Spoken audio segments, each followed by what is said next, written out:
በሃይማኖት ምን እንደሚያደርጉ ሴራቸውን ስለምነቃ በእነሱ በፋኖ ችሎት ወደ ትግሉ እንኳን ሁለተኛው ዙር ጦርነት ላሉት አሁን ያለው ጦርነት ሁለተኛው ዙር ጦርነት ነው። ለዚህ እንኳን ጦሩን ይዤ ጦሬ ሙሉ ጦሩን ይዤ እነሱ ጋር በቀላቀል እንዲገደል ሁሉ ወስነዋል። ይሄን ነው እውነታው። አሁን በአንድም በሌላም የኛ ነው ልጆች መጠቀም ነው አማራጭ ወሰደው መርኪን ለማስተፋት የኛ ነው ልጆች ተጠቀመ። የኛ ልጆች ወዲያም ልጆች አሉ ምንም አዝዩ ላሉ ለህዝብ ይጠቅማሉ የማይባሉ ልጆች እነሱን የማደራጀት ደብሌ የሚታፈንበት መንገድ እየተፈለገ ነበረ። ከውጭም ያነጋገሩን ልጆች አሉ። እኔ ያልተመቸኝ በቃኝ በጭቅጭቅ ነው የወጣሁ። እንደገና አሁን ይህ መከላከያን የሀገር መከላከያን ደግሞ እኔ አይምሮ የፈቅዶ አልወጋም የሀገር መከላከያ ሰራዊት የደቡቡ የብሔር ብሔረሰብ ስብስብ ነው፣ ተዋጽኦ ነው። ያን አማራ ክልል ላይ የከፈለውን መስዋዕትነት እያየሁ ባይኔ አብሬ ታግሌ መከላከያን አልወጋም አልኩኝ። የእነሱንም አጀንዳም ስለማውቀው ይህን ካለ ደበሌ መጥፋት አለበት፣ ሌላ እዚሁ አካባቢ እነዚህ ጉዳይን የመሰሉ ማንገስ አለብን የሚል ዓላማ አቅዶ ተሰርቶ ነበረ። ዛሬ ገደል ነው ይላል፣ ዛሬ አፍነነዋል ይላሉ፣ ወሬ ይወራል። እስካሁን በትዕግስት ጠብቄያለሁ። እነሱንም ላለመውጋት የአካባቢ ደም ላለማብቀል በትዕግስት ሀገር ተሰድቼ ልጆቼ ተገለገብቻለሁ። ኢንሻአላህ ካላ በላይ በሚኒሻና ፖሊስ ወይንም ከመከላከያ ጋር ሆኜ እነዚህ ሌቦች አደብ ለማስገዛት ዝግጁ ነኝ ወንድሜ። ቴንኪው ሻለቃ ደምሌ። አሁን ያለው የፋኖ ኃይል ለአማራ ህዝብ ነው የሚታገለው የሚለው ኃይል ዞሮ አማራን ህዝብ ወይንም የአማራ ህዝብ ብሎ የሚጠራቸውን ህዝቦች እየበደለ የሆነ እየዘረፈ እንደሆነ ግልጽ ነው ከሰጠው እንትን አንፃር።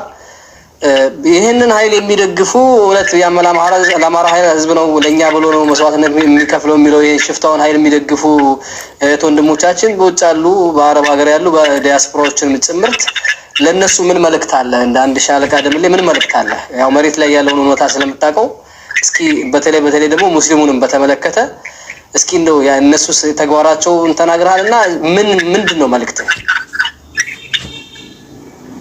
የአማራ ህዝብ የሚጠቅምና የአማራን ህዝብ የሚያሻግር ነገር ቢሆን ከኔ ቀድሞ የሚሰለፍ አልነበረም።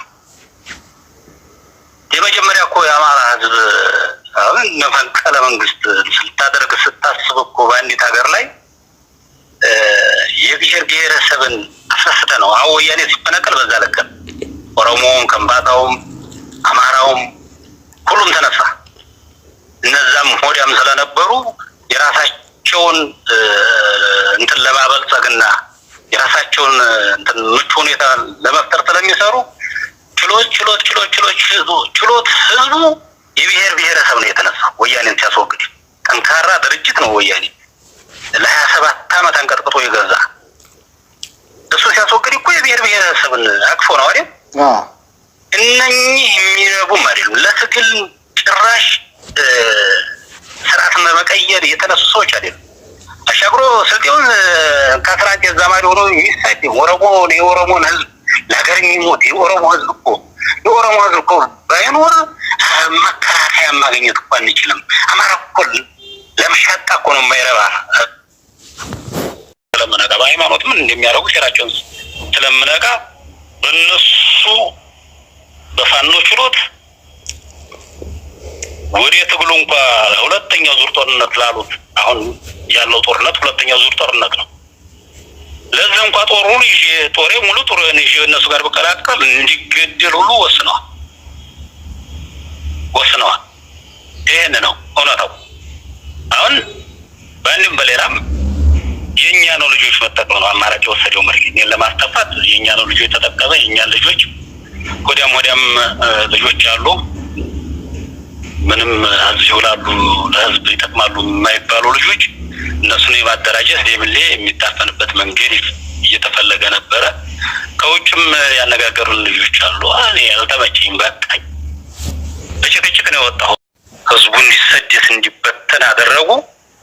ጀነቶ በር ላይ ጠብቀው መከላከያ ከ30 በላይ መከላከያ ጨፍጭፈዋል። አላማቸው መከላያቸውም ይሄ ነበረ። መልሶ መቋቋም አድርጎ አላዋ ላይ እንዳለ ከጀርባ መከላከያ እየገደሉ መሳሪያ ይገፉ ነበር። ይሄ ሁሉ ትዕግስት ነው ተሸክሞ የኖረው መከላከያ ያውቃሉ። ምን ይብቃን። እንደውም እኛን መከላከያው ክፉ አይን ፋኖ ነው የሚለው በክፉ አይን ማያት የጀመረም ነበር። ታው ፋኖ ነው። መጨረሻ ላይ ነው የወሎ ፋኖ እነኚህ ናቸው፣ ለሀገር ሊዋደቁ የመጡ ናቸው፣ እነሱን አትጠራጠሩ፣ እነኚህ መከላከያ የሚገሉት እነዚህ ናቸው የሚል እውቅና አገኘ መከላከያው። በዛ ላይ መከላከያ ጋር ሆነን ተዋግተናል።